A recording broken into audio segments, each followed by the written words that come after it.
you guys for explaining that. Yeah. Okay, so what I wanted to do was we get a lot of direct messages, we get a lot of Mhm. emails where one spouse, oftentimes it's the wife, and she discovers or he discovers their spouse is watching porn. They didn't Yeah. know. They had no clue. They might have had an idea, they might have had suspicions, or maybe they literally didn't know. Yeah. And they feel betrayed and they Yeah. feel Mm. disrespected. They feel duped. They feel tricked. They feel frustrated. And of course, they just feel really, really hurt. Yeah. And what I would love to know is, they're reaching out obviously for advice. Like, what do I do? And what do I say? And oftentimes they kind of already have done stuff. And I'm like, Sure. oh, and I know we're Yeah. aligned in this, but could you please explain what are some of the things you would recommend someone not doing Mm. when they find out that their spouse is watching porn that would probably cause more harm in the marriage, more harm, whatever. It's not going to help the situation. It's going to harm the situation. Yeah. I think it's really important for us just to take a moment. And I'm just maybe talking to a woman because I'm also a woman. And that was kind of the question. I just really want to say I'm just so sorry. Mm, I'm I'm devastated for you and you do not deserve that. I know that pain. I know we haven't gotten into our personal story, but that was my story. And I know all of those feelings of feeling confused, of feeling not worthy, of feeling like I'm not enough. I'm not skinny enough, pretty enough, sexy enough, fun enough. And it's devastating to feel like someone didn't choose you. And yeah. all of those feelings, the anger, the betrayal, it's all valid. Mm, I think that, there are definitely things I would do, but something that maybe I wouldn't do is I wouldn't believe that lie. mm, I wouldn't believe the lie that you aren't enough.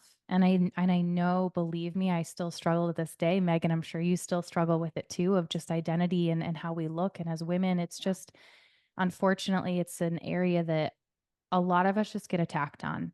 But Hmm. the lie that I really want to peel back the layers of is that the person that you are with probably had this struggle issue before you.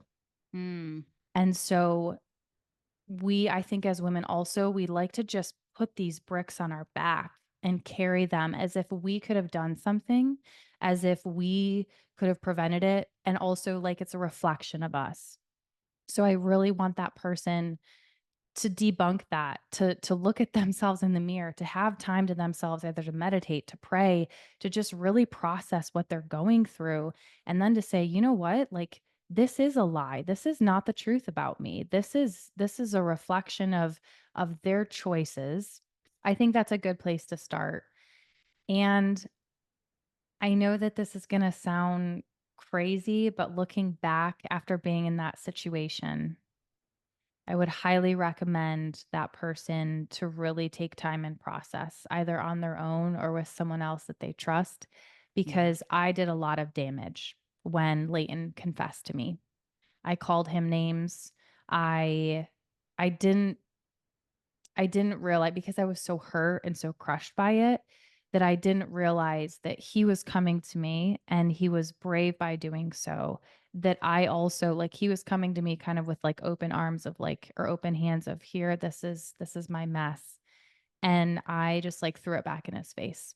And Mm. I probably piled onto the shame that he was Oh, already experiencing.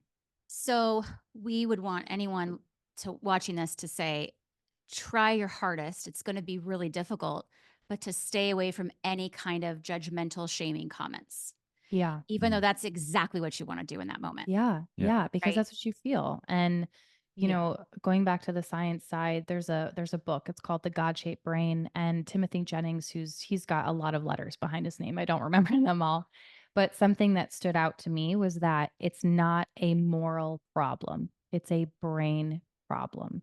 And that's something that we need to be open to. That's not always the issue, because we certainly do have people that we talk to where they're like, it's not a big deal. I don't really care." But there are people that don't want that in their life, or that wanna change, or that wants to fight for, purity within their marriage Mm. or relationship.